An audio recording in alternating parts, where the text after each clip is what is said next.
Senhora senadora Ana Amélia, eu tenho aqui uma série de registros para fazer. Vou deixar eles todos aqui, porque eu só vou registrar.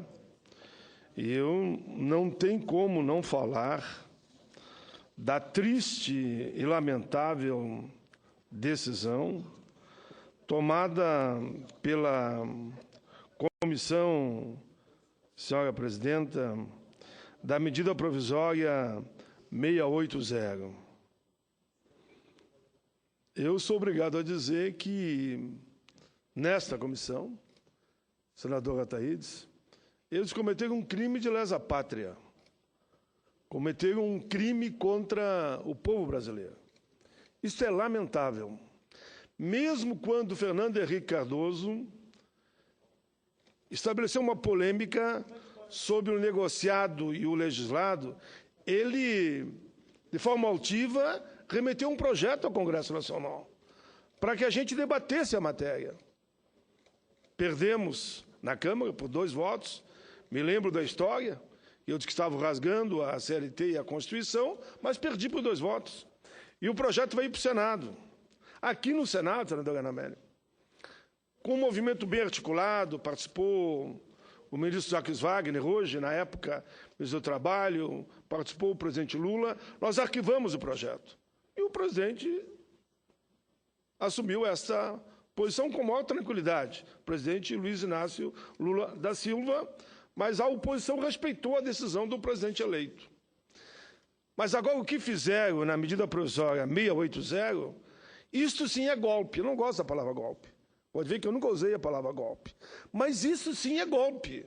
Essa medida provisória 680, ela tratava de um amplo acordo feito com empresários e trabalhadores em relação à crise e à redução de jornada, inclusive com redução de salário. E teve o apoio de todas as centrais, eu participei do debate, tudo tranquilo, para aprovar a medida provisória. Olha lá que na quinta-feira, essa altura eu já estou no Rio Grande do Sul, porque me disseram que era tranquila a votação, veio o tal de Jabuti, tão conhecido por nós todos aqui, e esse Jabuti apareceu lá dizendo o seguinte: daqui para frente, vale o negociado sobre o legislado. Significa o quê? E ali diz, respeitado a Constituição e os acordos internacionais. Qual é o alvo? A CLT. Revogaram a CLT num ato de total irresponsabilidade, de falta de seriedade, inclusive com o processo de negociação que, de forma muito bem articulada, foi construído na medida provisória 680, que ninguém era contra. Agora virou uma onda contra, a não ser que eles retirem esse absurdo de, numa medida provisória, dizer de hoje em diante a CLT não vai mais existir. Senadora Ana Amélia, Vossa Excelência foi relator, inclusive, junto com o senador Jucá, da regulamentação da questão das domésticas. Não vale mais nada. Não vale mais nada.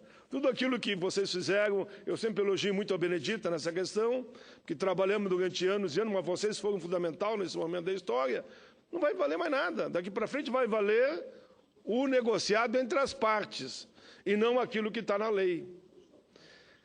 É tão grave, senadora, que em Caxias do Sul, no dia de hoje, Vossa Excelência conhece muito bem, terra que eu nasci, e é bem dizer a capital do interior, eu diria, pela pujança, embora a crise está chegando lá também, houve um ato na Câmara de Vereadores, que eu fui convidado a estar lá, que se esperava a presença de 300, 250 pessoas, tinham mais de 1000 pessoas indignados em relação a este absurdo. Olha, eu recebi documentos que vieram de lá. Hoje pela manhã realizamos na Comissão de Direitos Humanos uma audiência pública para discutir esta barbaridade. Isso é o tempo da barbárie. E, por unanimidade, estavam lá todas as centrais, confederações, Ministério Público do Trabalho, procuradores, OAB, representante do Ministério do Trabalho, falei com o ministro Miguel Rossetto, que é o ministro do Trabalho e da Previdência, já atuando, que disse ao contrário do que foi dito lá, que o governo não tem nada a ver com isso, não estava no acordo, e isso foi colocado de forma sorrateira, eu diria, dentro do relatório final. E que, se depender do governo, essa matéria não vai nem a voto. Ela terá que ser discutida pelo presidente da Câmara e pelo Senado, de forma tal que seja extraída, porque, como é o dito jabuti, não tem nada a ver com aquilo que foi acordado, não mereceria nem sequer ir a voto. Mas na reunião de hoje pela manhã, esse projeto que envergonha o Parlamento, esse projeto que eu não gostaria de dizer um dia que eu fiz parte do Parlamento brasileiro no ano em que revogaram a CLT. Vossa Excelência, que eu sei que foi sempre uma admiradora, eu também, de Brizola, de Getúlio, de João Goulart, o mundo do trabalhismo, que queiram ou não queiram, alguns escreveram a CLT. Claro que os movimentos sociais foram importantes, mas eles escreveram, eles publicaram. Agora, deve estar lá do alto, eu não sei se chorando ou a cavalo, porque a maioria são gaúchos, gosta de cavalgar, cavalgando furiosos contra isso que estão querendo fazer aqui no Brasil. Nem a ditadura teve a ousadia de fazer isso. E veja, não estou criticando aqui o ex-presidente Fernando Henrique, que pelo menos ele mandou um projeto e nós derrubamos o projeto aqui. Mas ele mandou um projeto. Esses agora não. Esse é o golpe do golpe do golpe do golpe contra milhões e milhões de brasileiros. Aí não dá para concordar e não é querer que a gente fique brabo. Não é ficar brabo, mas vamos pegar os argumentos hoje pela manhã, dos promotores, estavam lá todo o setor do judiciário, indignados, muito mais do que eu. Bom, eu dizia que é um projeto, no mínimo, cretino. O elogio que eu dei foi esse. É um projeto cretino. É um projeto que não merece o mínimo de respeito. Mas, como foi me dito lá, que ficou uma dúvida de que como é que o relator teve a ousadia de fazer isso, saiu uma delegação já para Goiás, que vão a Goiás falar com o deputado Daniel Vilela, que é filho de um deputado que eu respeitei e conheci muito, e respeito muito. Acho que houve algum equívoco. Eu não consigo acreditar que, por toda a história que conheço, que esse projeto tenha sido, de forma intencional, colocado nesse relatório. Talvez por uma confusão de má intenção de alguém que convenceram o relator a cometer esse abuso, que é um abuso. É um abuso de poder em cima de um projeto articulado e negociado até o último minuto e que não constava essa redação, que para mim é quase que um crime hediondo. É crime de má-fé. Por isso, essa delegação que hoje vai conversar com o deputado Daniel, eu espero que chegue num entendimento. E que, vamos dizer que tudo foi um mal-entendido. Eu quero é que saia só. Eu digo que isso não passa, pessoal. Se alguém pensa que com o poder do dinheiro vai revogar a CLT, não vai. Prometo que não vai. Não vai conseguir. Não há de conseguir. Revogar uma CLT construído, como a gente pode dizer aqui, com sangue, lágrimas e um trabalho intenso de gerações, não vão não. Não vão não. Aqueles que estão me mandando correspondência e os sindicatos que estão todos mobilizados e se articulando para até fazer uma grande ocupação de Brasília, se for necessário, façam uma mobilização. Mas isso aqui não vai acontecer. Senhor Recufo, Vossa Excelência que é do PDT, eu tenho certeza que o PDT vai estar na mesma trincheira que nós. Não tem nenhuma dúvida que o PDT vai estar na trincheira, não tem nenhuma dúvida que o PT vai estar na mesma trincheira, não tenho nenhuma dúvida que o velho MDB do tempo da ditadura vai estar do nosso lado. Não tenho nenhuma dúvida que o PSOL, que a Rede, que o PPS e com os partidos aqui da casa estaremos todos juntos aqui, dizendo não, essa vocês não vão passar. Eu não sei, eu dizia hoje de manhã, e eu não quero ser ofensivo, mas eu digo, quem criou esse ato maquiavélico? Aí eu usei sem querer a palavra do jegue, e deve ser, pô, não ofende o jegue, né? Porque o jegue não tem culpa dos caras terem botado um projeto como esse e achar que aqui todo mundo é bobo. Que aqui todo mundo é bobo, aqui ninguém é bobo. Bobo não chega no Senado da República. Bobo não chega a deputado federal. Todo mundo sabe muito bem o que significa esse projeto que diz, não, é um negociado sobre o legislado. Significa rasgar, jogar na lata do lixo, é dizer que no Brasil não vai existir mais a CLT. Eu aqui tenho carta, senhora presidenta. Essa carta, primeiro, só vou citar a entidade, Sindicato dos Engenheiros, lá de Minas Gerais, Federação Interestadual de Engenheiros, que representa os engenheiros e engenheiras de 11 estados brasileiros, vem por meio dessa, dirigida a mim, senador Paulo Paim,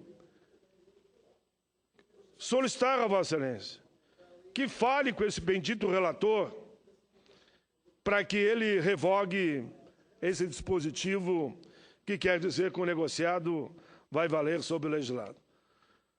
Eu estou viajando no Brasil na questão da terceirização. A terceirização é fichinha perto disso aqui. A terceirização não é nada perto disso aqui. Porque se revogar a CLT, nem o terceirizado terá o direito mínimo hoje que ele tem na súmula do TST. Nem terá mais nada disso. Não teremos mais nada. O PL 30, tão condenado pela sociedade brasileira, perto disso que estão armando aqui, só que não vai dar certo, a gente há de desarmar, é muito mais grave. O que diz aqui não é eu que estou dizendo. Já disse, né? Não é eu, mas já disse a mesma coisa. O cerne da proposta que vem nessa medida provisória, obra não do governo, mas do relator, diz aqui os engenheiros de todo o Brasil, é rasgar a CLT. Está escrito aqui, é rasgar a CLT ao dizer que as condições de trabalhos ajustadas mediante convenção ou acordo coletivo de trabalho prevalecem sobre o que tiver em lei. E eles mesmos disseram, um jabuti na 680. Na ausência de convenção ou acordo coletivo firmado, por manifestação expressa da vontade das partes e observados os demais dispositivos do título 6º da SLT, a lei regulará as condições de trabalho. Ou seja, o sindicato não poderá interferir, porque agora não vale mais o que está na CLT. Aí eles argumentam uma série de artigos, inclusive que é incondicional, lembram aqui da proposta do Fernando Henrique Cardoso, e agora mostram uma preocupação enorme com a redação dada pelo atual dispositivo. Depois eu recebi da Associação Latino-Americana de Advogados Laboralistas, mesmo eixo, senador Paulo Paim, a entidade que representa os advogados latino-americanos, vem pela presente requerer a Vossa Excelência que fale com esse relator para que esse absurdo não se torne realidade. É uma afronta a tudo aquilo que nós, advogados trabalhistas, defendemos ao longo das nossas vidas. Eu só estou resumindo aqui. Depois recebi carta de mais de 1000 sindicalistas reunidos em Foz do Iguaçu, que vai na mesma linha, rejeitando, repudiando, condenando e deixando claro que essa história do negociado sobre o legislado. E, senador Pimentel, se me permita, tentaram dizer hoje pela manhã que o governo estava do lado. Eu, com alegria, recebi um telefonema quando terminou a reunião, que, claro que na hora eu fiquei muito chateado, do ministro Miguel Rossetto. E diga, Paim, pode dizer na tribuna que o governo não aceita o negociado sobre o legislado, não estava no acordo. Me lembro que eu falei com Vossa Excelência, eu perguntei, senador Pimentel, e como é que está essa discussão lá? Olha, vai ser uma votação tranquila, porque há acordo. E eu reuni com as centrais sindicais na comissão, naquela versão da redução de jornada e com uma redução só parcial do salário, permitindo, então, que não houvesse demissão. Eu estava tranquilo quando soube disso e tentaram dizer que o governo estava. Mas já adianto, e claro, sempre é bom ouvir a opinião de Vossa Excelência, que o ministro Miguel Rosseto me falou, pode dar tribuna, que o governo fará tudo para retirar, que nem vá a voto, porque foi uma traição, traição é um termo meu, ele não usou esse termo, eles não estavam no acordo. Eu digo, foi uma traição mediante um acordo que foi firmado entre governo, empresários e trabalhadores. Mas é importante ouvir Vossa Excelência. Senador Paulo Paim, senhora senadora Ana Amélia, senhores senadores e senadoras, eu quero começar registrando, senador Paulo Paim, que Vossa Excelência está corretíssimo em realizar esse debate em audiência pública e aqui no plenário, como forma de enfrentar um forte debate que tem nesta casa, que envolve a precarização das relações trabalhistas através da terceirização e agora incluindo na medida provisória 680 um artigo onde prevalece o negociado sobre o legal num momento muito difícil da nossa economia, em que nós estamos tendo um crescimento no desemprego, na falta de ofertas de vagas de trabalho. Portanto, alterar a legislação no momento em que a economia está crescendo não é recomendável, mas pelo menos é uma justificativa. Agora, precarizar as relações trabalhistas no momento em que a economia está em dificuldade é uma malvadeza com a classe trabalhadora. Se Vossa Excelência pedir a votação nominal nesse destaque de votação em separado da minha autoria, líder do governo do Congresso Nacional e membro titular naquela comissão. Entre os 13 senadores, nós tivemos 5 votos. Os 4 votos do Partido dos Trabalhadores, e aqui eu quero registrar que o PDT autorizou que o Paulo Rocha votasse na vaga do PDT. O PDT presente, os 4 votos que o nosso bloco tinha direito, o PDT autorizou que o Paulo Rocha, que é suplente nesta comissão, e é o relator revisor, pudesse votar na vaga do PDT. Portanto, o PDT conosco nessa votação. E mais o voto do deputado Hélio José. Esses foram os 5 votos dos 13 no Senado Federal. E na Câmara Federal, dos 13 votos, nós tivemos 3 votos.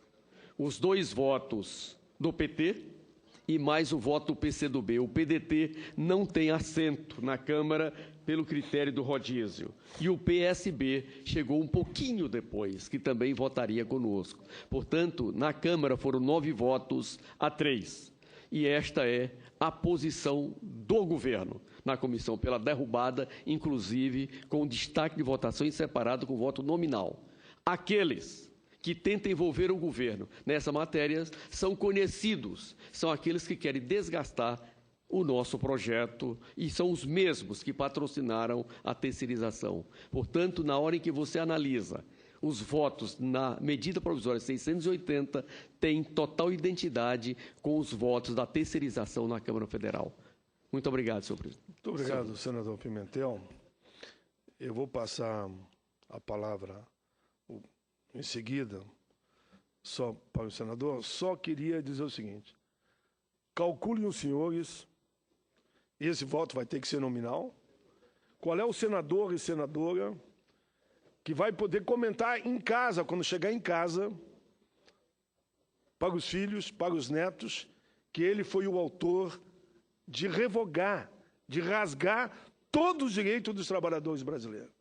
Eu duvido, mas duvido mesmo. Eu não vou dizer que é coragem, eu vou dizer que é covardia.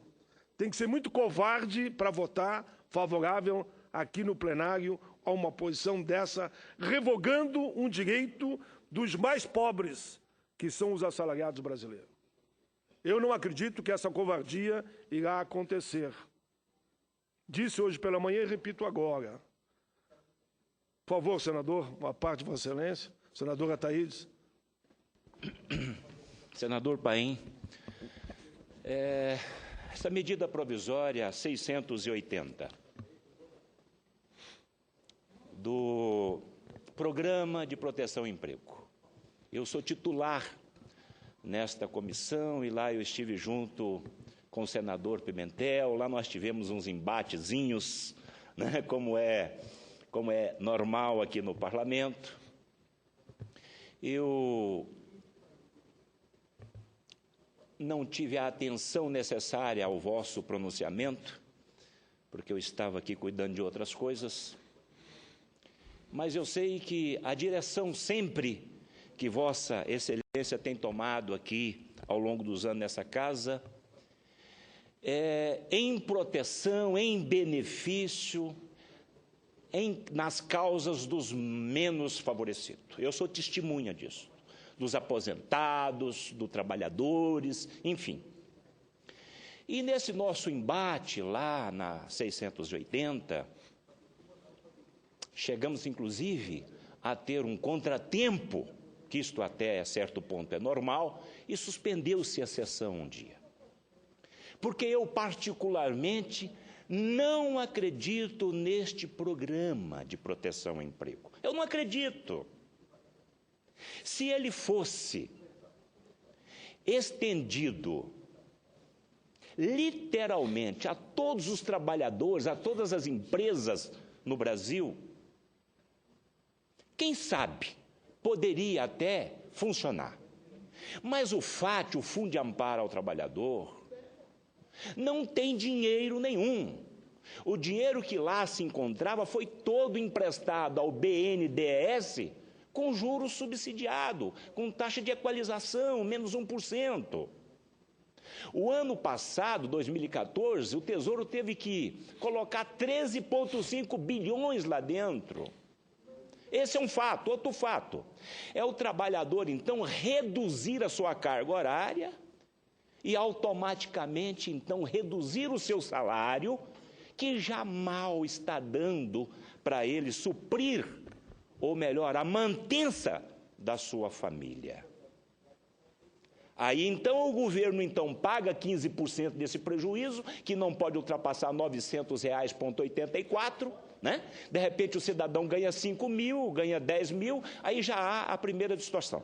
Segundo, a aposentadoria, que é calculada conforme a Vossa Excelência sabe, nos 5 últimos anos. Ele vai ter perda. E, por outro lado, a produtividade do nosso trabalhador já é muito baixa, nós sabemos disto. Ele vai ser desmotivado. Ah, mas espera aí, a empresa, a indústria tem 1.000 funcionários, então vai mandar os 1.000 funcionários embora, ou melhor, vai mandar 200 funcionários embora e chama para fazer um acordão. E os 800, então, concorda.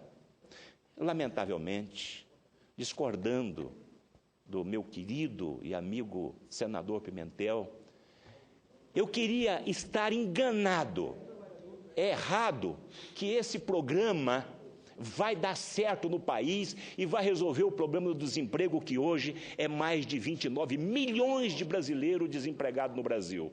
O que pode resolver o problema e vai resolver o problema no Brasil é botar o produto na prateleira, porque aí nós vamos então, a indústria vai funcionar e vai gerar emprego e renda. Era essa colocação que eu queria fazer, senador Paulo Paim. Muito obrigado.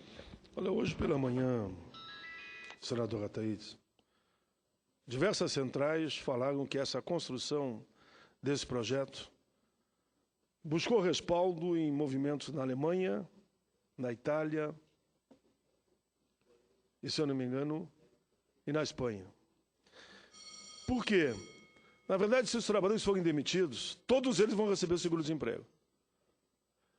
E o volume de dinheiro que sairia da caixa do governo seria muito maior do que só os 15%.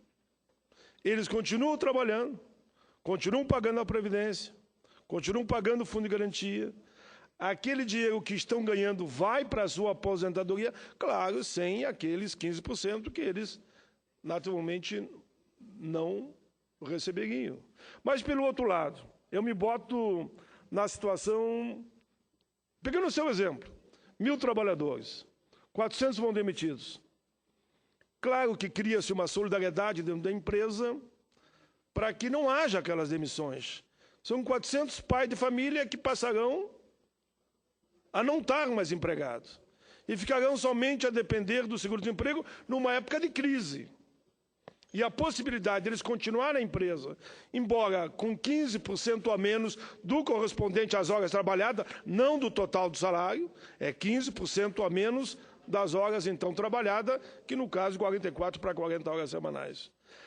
Mas isso para mim não é nada na frente do que foi colocado como jabuti, que é a tal de negociado sobre o legislado. Daí o empregador poderá, a lei vai permitir para ele, vai dizer o seguinte: olha, vocês querem continuar aqui na empresa? Eu vou fazer uma redução de 30% no salário de vocês. Se quiserem vai ser assim, senão serão demitidos. Ou eu vou demitir todo mundo e vou pegar uma terceirizada. Pode. Pode. Qual o mais grave? Ou ele vai dizer: acordo coletivo, dissídio coletivo, o piso aqui vai ser o salário mínimo. Não vai ter piso além do salário mínimo. Aceitam ou não aceitam? Se não aceitam, demitidos, porque ninguém tem estabilidade no emprego. Então vai se estabelecer o pior dos mundos. Hoje foi dado exemplo lá, senador Pimentel, de como é que seriam os acordos coletivos daqui para frente, se prevalecer o negociado sobre o legislado, não respeitando a CLT. É assustador o que foi colocado lá pela OAB, pelo Ministério Público. Não fui eu que inventei os dados.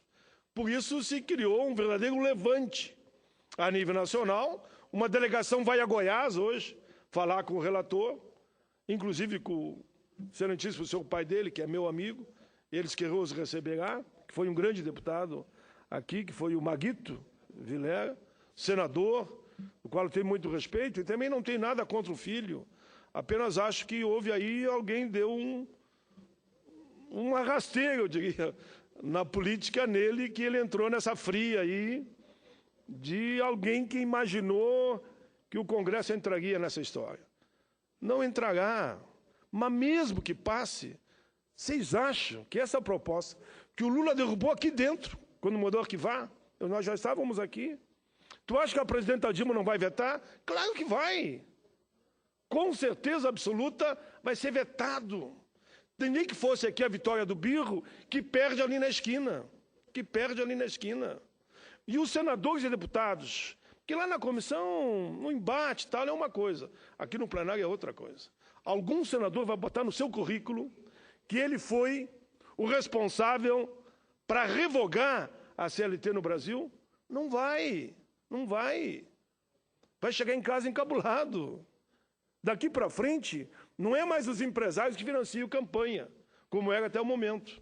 Agora é o voto de opinião, que não pode mais empresário financiar a campanha, pelo menos pela decisão do Tribunal Superior, do TST. E aqui, inclusive, no Senado Federal, por decisão tomada e mantida. Agora vai ser o voto de opinião. Eu encerro, senhora.